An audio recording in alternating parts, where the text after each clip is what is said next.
Hi guys, how are you all today morning? Good morning. Today is 7th November 2023. My name is TSV Raghavan and I live in Chennai, Tamil Nadu, India. This is my spiritual vlog on YouTube. HARDAN, HARDAN, HARDAN, Haribol, TSV, Nectar, NECTAR, Nectar. In this particular vlog, in all my previous videos, we have been discussing at length the knowledge and information that we have gleaned through the study of spiritual books, scriptures, contemplation on the material universe, and meditation on the spiritual universe. This particular video in this vlog is no exception to that rule. In fact, it is a mere continuation of all that we have been doing in all my previous videos. Kindly subscribe to this vlog and press the bell icon so that I may keep reminding you of all my previous, present, and future videos. So let us continue with the topic of discussion for today's video. We have been trying to analyze the psyche of every human living entity, whether male or female, in this material world during a lifetime as per our own knowledge and information. We have been trying to delve at length on this particular subject. In that process, in the past few videos, we were trying to understand the importance of three major factors that play a very great role in making a living entity, whether male or female, to achieve something material or spiritual in this material world in a particular lifetime. In that process, we tried to understand the whole process through which life of a particular spirit soul undergoes. It is for our own recap that we shall try to repeat this particular theory so that we understand life better. There are two types of energy of the Supreme Personality of Godhead. These are known as the spiritual energy and the material energy. According to the spiritualists of yore and according to the understanding of our own ancestors, the spiritual energy is superior and the material energy is inferior energy of the Supreme Personality of Godhead. But before we come or jump into any conclusion, it has been often repeated that both the superior as well as inferior energy belongs to the Supreme Personality of Godhead alone, and it does not matter an iota on how the superior spiritual energy looks at the material inferior energy. However, things do not, alas, happen that way. There is one spirit whole which understands this fact quite often. It knows that though it is superior, it has no right, moral or otherwise, to get entangled with the inferior material energy. However, some rebellious rebel without a pause and a cause. Spirit spark gets often ejected out of the spiritual fire hole and starts floating in the space aimlessly and endlessly as an individual spirit spark. This goes on and on till one day this minuscule, microscopic spirit soul gets attracted to the huge material world. This spirit soul has it in its own superconscious memory the fact that the spirit soul is superior energy of the Supreme Personality of Godhead and the material world is the inferior energy of the Supreme Personality of Godhead. Here, this minuscule spirit soul or spirit spark conveniently tries to forget or ignore carelessly the fact that whereas this superior spirit spark is minuscule in nature, the inferior material energy is huge in size and infinitely more powerful than the spirit spark. Ignoring this fact, this spirit spark tries to get in touch with the material world under the wrong impression that it can lord it over the material energy or the material world. However, one day, due to focusing on this fact, this particular spirit spark, knowingly or unknowingly, advertently or inadvertently, deliberately or otherwise, by default or by design, gets in touch with this material world physically.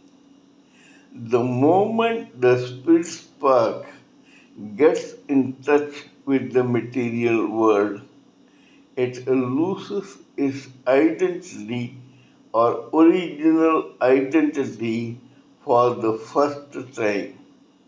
From spirit spark, it becomes a spirit soul. This spirit soul is the identity of that spirit spark which has come in touch with the material world.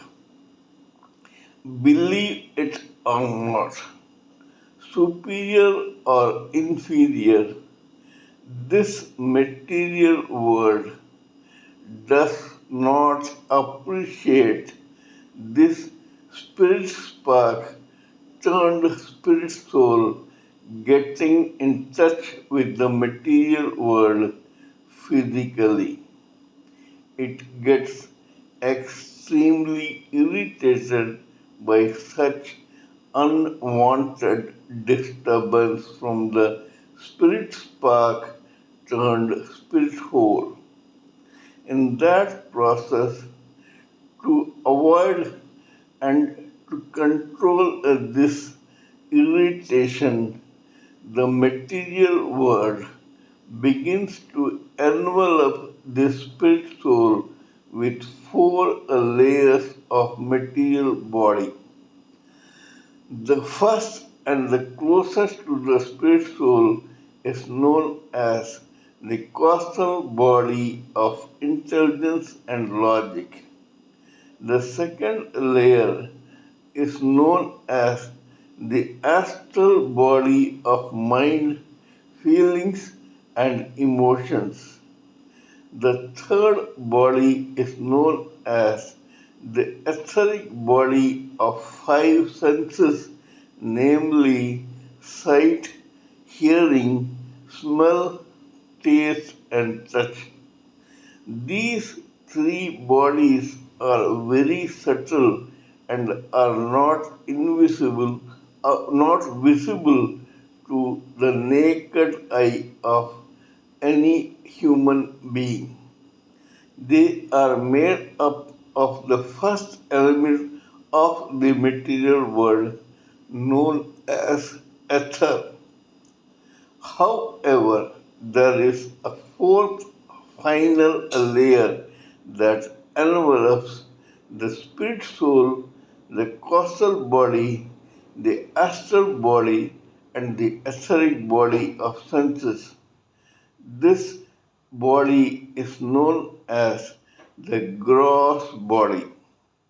This gross body is made up of four material elements, namely air, fire, water, and earth. A particular spirit soul, when it is enveloped by these four layers, again loses its identity for the second time and becomes what is known as a living entity. This spirit soul, which is enveloped in that cocoon of four layers of material body, has to remain in this material world as long as it is not able to shed all these four layers and come back to its real identity as a spirit soul. When originally it got in touch with the material world, this spirit soul was raw and unevolved.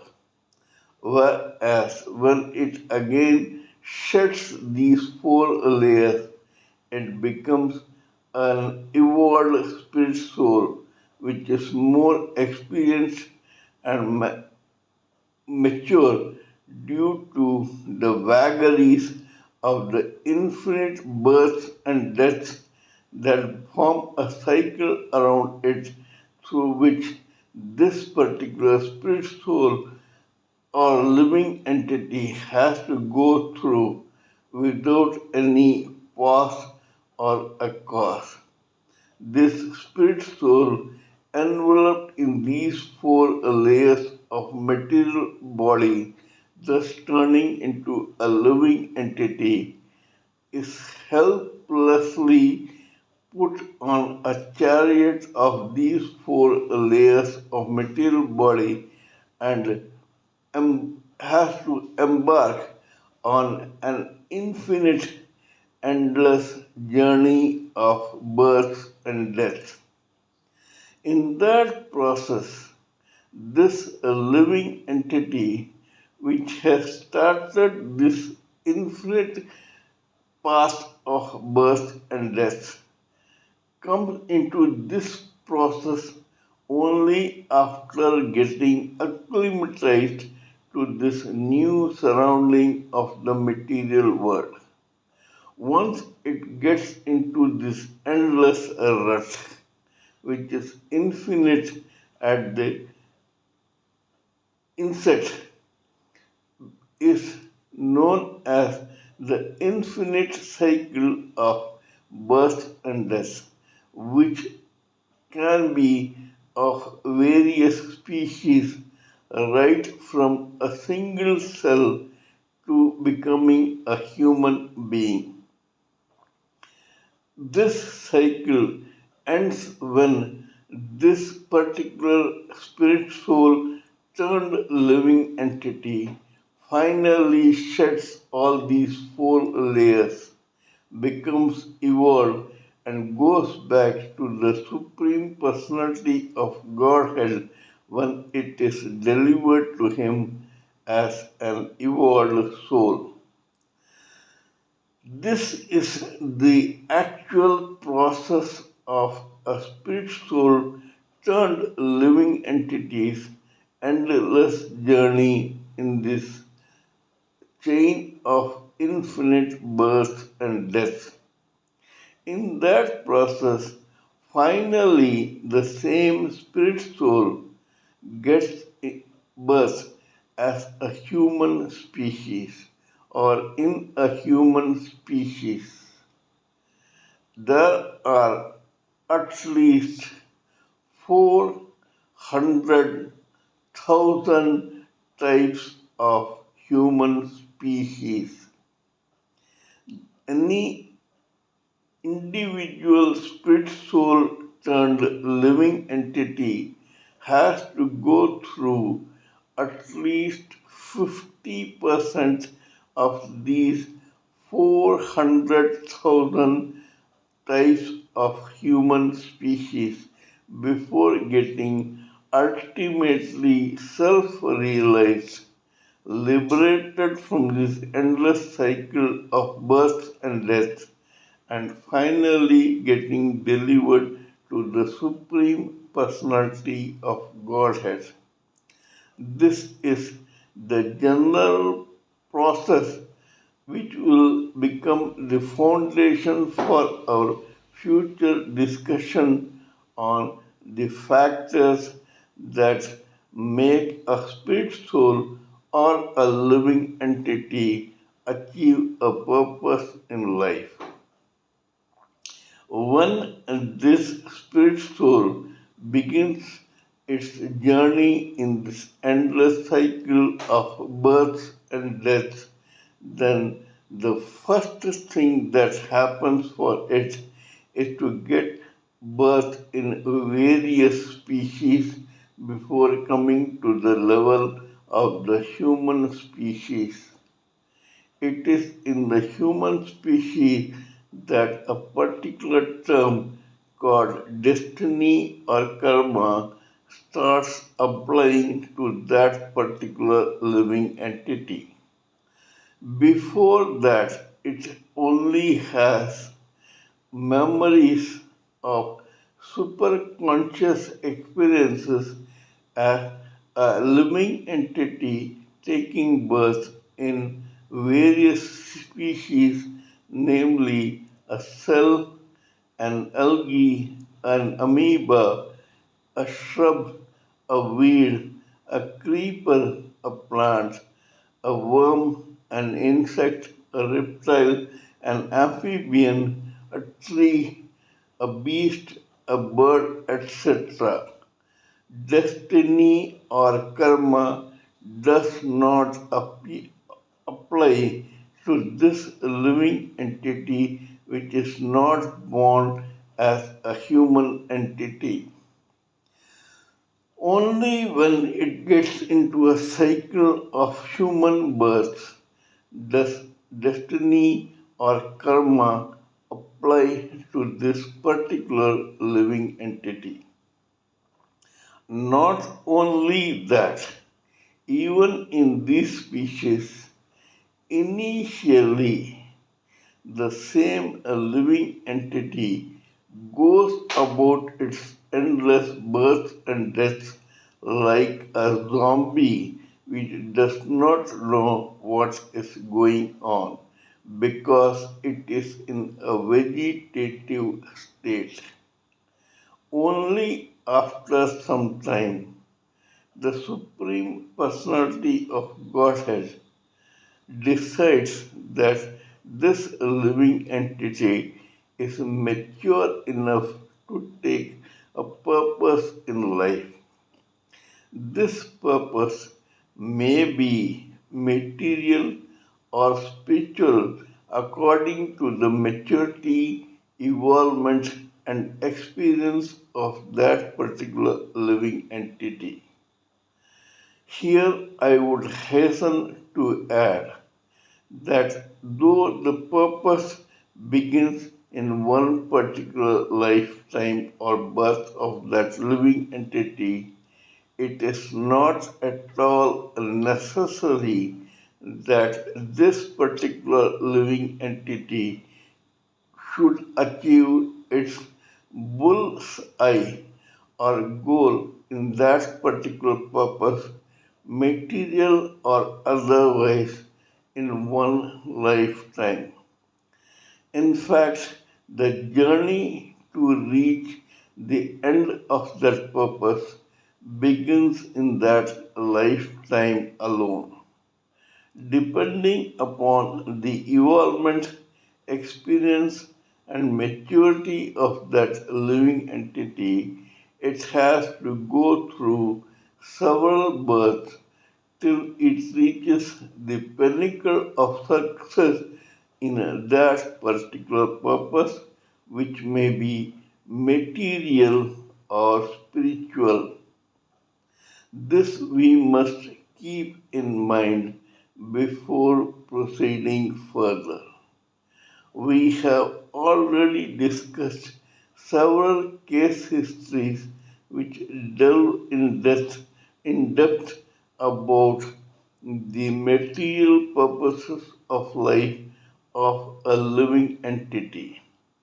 Similarly, we have also tried some case histories which authenticate this in the spiritual side about some persons who had initially been probably material but later on took on a spiritual path according to their own destiny, karma, maturity, whims, fantasies, surroundings, atmosphere, etc.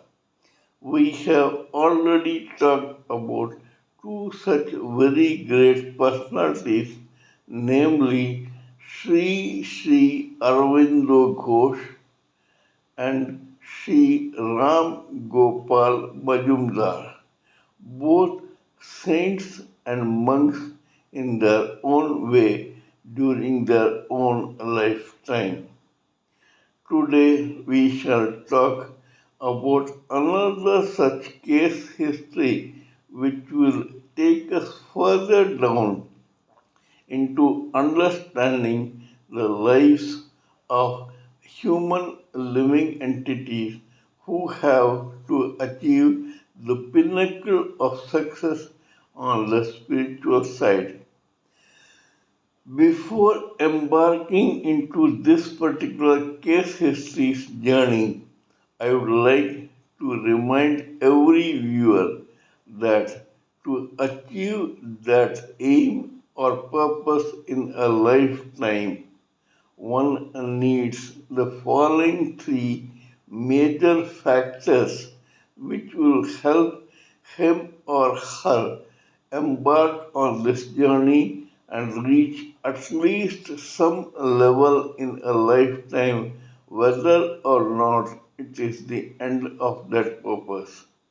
These three factors are limitless ambition, ceaseless industry, and a determination to succeed in reaching the pinnacle of success in that particular purpose or aim, whether material or spiritual, by that particular living entity who has been given or assigned this purpose, both material or spiritual.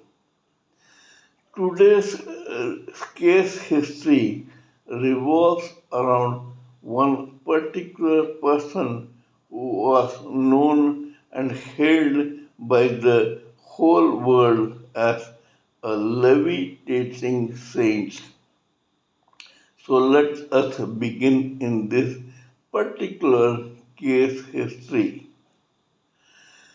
There was a particular very affluent family in Bengal in India. This particular family had the surname of Bhaduri, Bhaduri. This particular family was quite successful and had a lot of property and holdings of land in some place in Bengal. In the beginning of the 19th century or in the middle of the 19th century, one particular boy was born in this family. This case history is about this boy. This boy was eventually christened Nagendra Nath. Thus, because of his own surname, this boy's full name became Nagendra Nath Bhaduri. This boy was extremely intelligent and normal who had a good education in the Bengali language.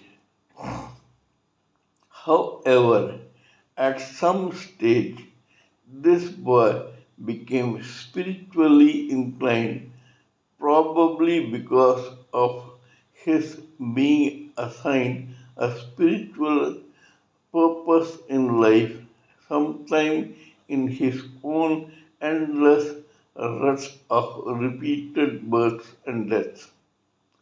Thus, this boy, who had reached one particular level in achieving that purpose, left his own house in this birth to embark into achieving something in that spiritual path.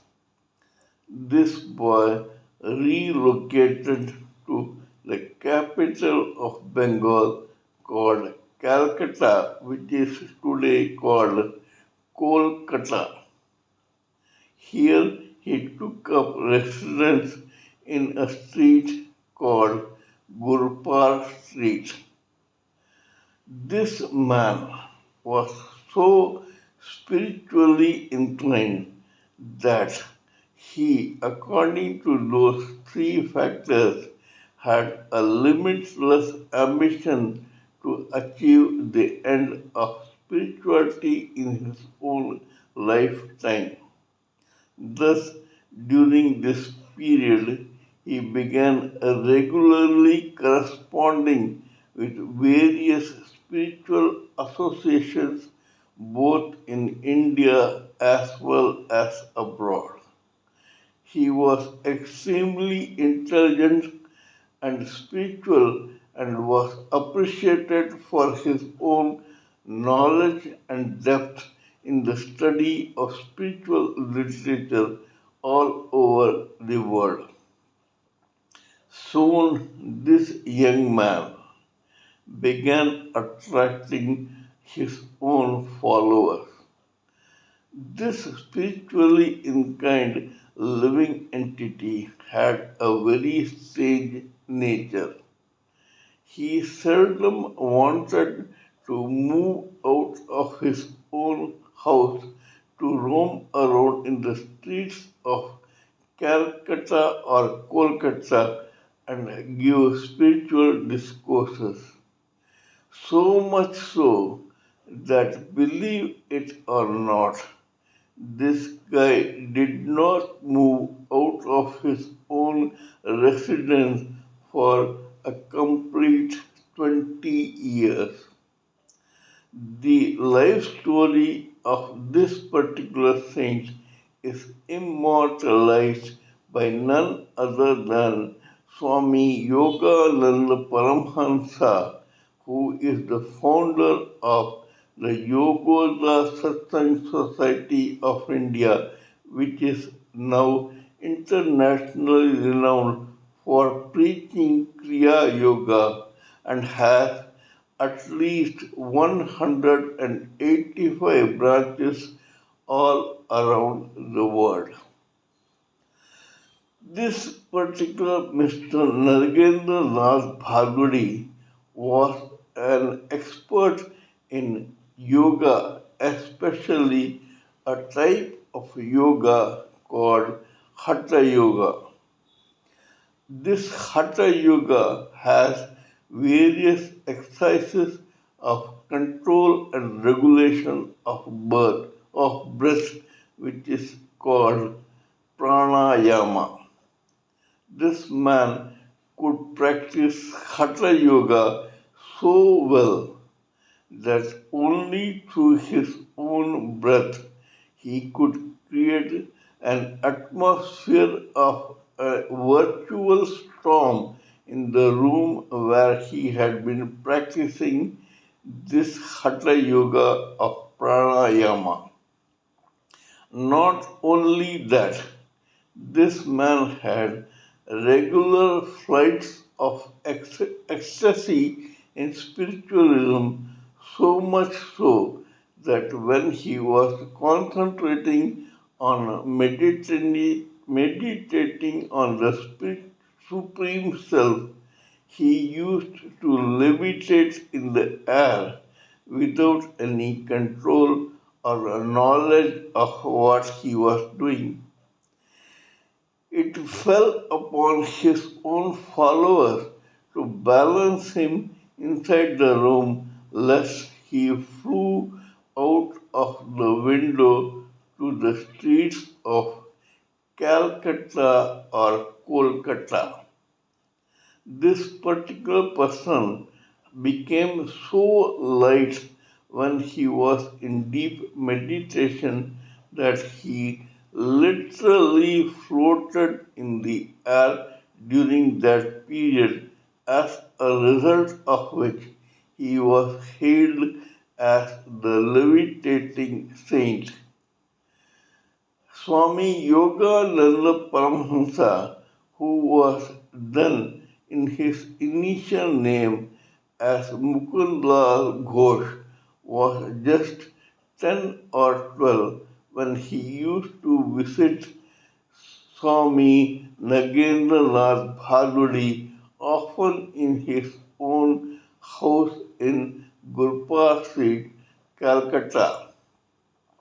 Though the other followers disapproved of this, the fact remained that Nagendra Nath Bhagwadi was very fond of the company of Swami Yogananda Paramhansa. It was Mr. Nagendra Nath Bhagwadi who once advised Mr. Mukundlal Ghosh to study further in the English system of education and get a graduation degree so that he could go to the West and there spread the knowledge of Indian Hindu spiritualism all around the world. Swami Yogananda Paramhansa, who was then just Mukundlal Ghosh, became a disciple of Lahiri Mahasaya, the person who preached Kriya Yoga to the world through his own spiritual discourses. Swami Nagendra Nath Bhagwadi was aware of Lahiri Mahasaya and both appreciated each other's depth of spiritual knowledge.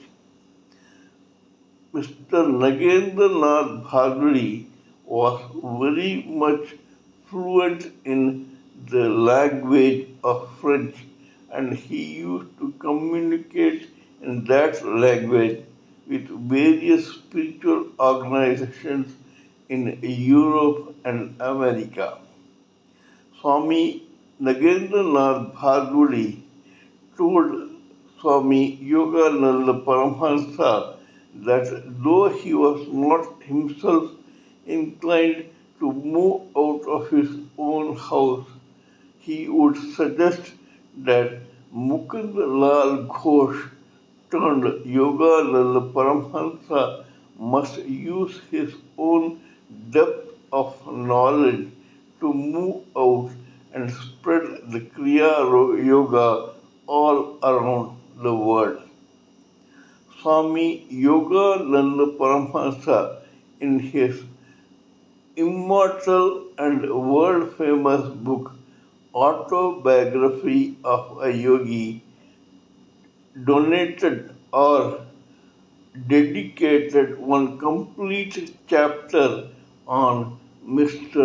Nagendra Nath Bhagwati. After some time, Nagendra Nath Bhagwati had to leave that house in Gurpa Road because his several followers had pooled in enough financial resources to construct an ashrama for Mr. Nagendra Nath Bhagwati somewhere in Bengal or elsewhere. Swami Yogananda Paramahansa, or Sri Mukundlal Ghosh as he was called in his childhood, has mentioned that once Nagendra Nath Bhagwati moved out of Gurpa Road, Swami Yogananda Paramahansa could never see him again. But the fact remained that he was a personal and physical witness to the fact that this particular saint was known as a levitating saint who was such an expert in Hatha Yoga and Pranayama that he could make or invoke a complete storm within his own hall in Gurpa Road, Calcutta, West Bengal, India.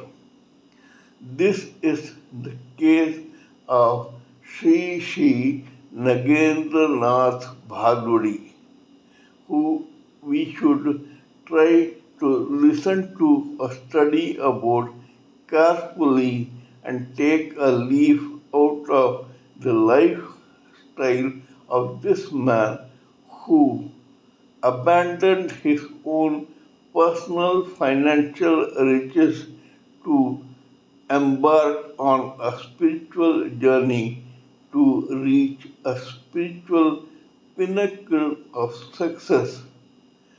We must all know that though we are allowed to achieve several material purposes in our various lifetimes, we must all think spiritually and hope for a spiritual assignment in one lifetime or the other.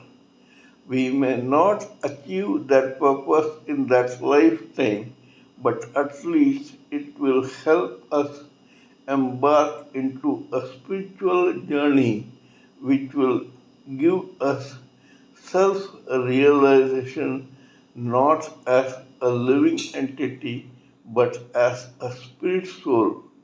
Once we reach that particular level, we may seek to liberate ourselves from this rut of endless births and deaths by shedding all the four layers of material body and come back to our own self as the super soul, spirit soul. This spirit soul will then become evolved, experienced, and matured, unlike what it was when it came in touch with the material world in the first place. Once this happens, we can hope that one day or the other, we as evolved souls will get delivered to the Supreme Personality of Godhead. This must be the ultimate aim of every human living entity, whether male or female. This must be our goal in life. This is all I wanted to talk in this particular video about none other than the levitating saint Swami Nagendra Nath Bhaduri. Kindly let me know what you think of my talk on this particular subject. Please give me your own expert opinions, thoughts, ideas, and views so that I may blend it together with my own theory for the sake of this society. Before concluding, let me remind you that I am also a published author with Amazon Kindle and paperback. I write on spiritualism, fiction, and assorted subjects. Spiritualism happens to be my favorite subject. Till we meet in my next video, it is good morning from TSV Raghavan.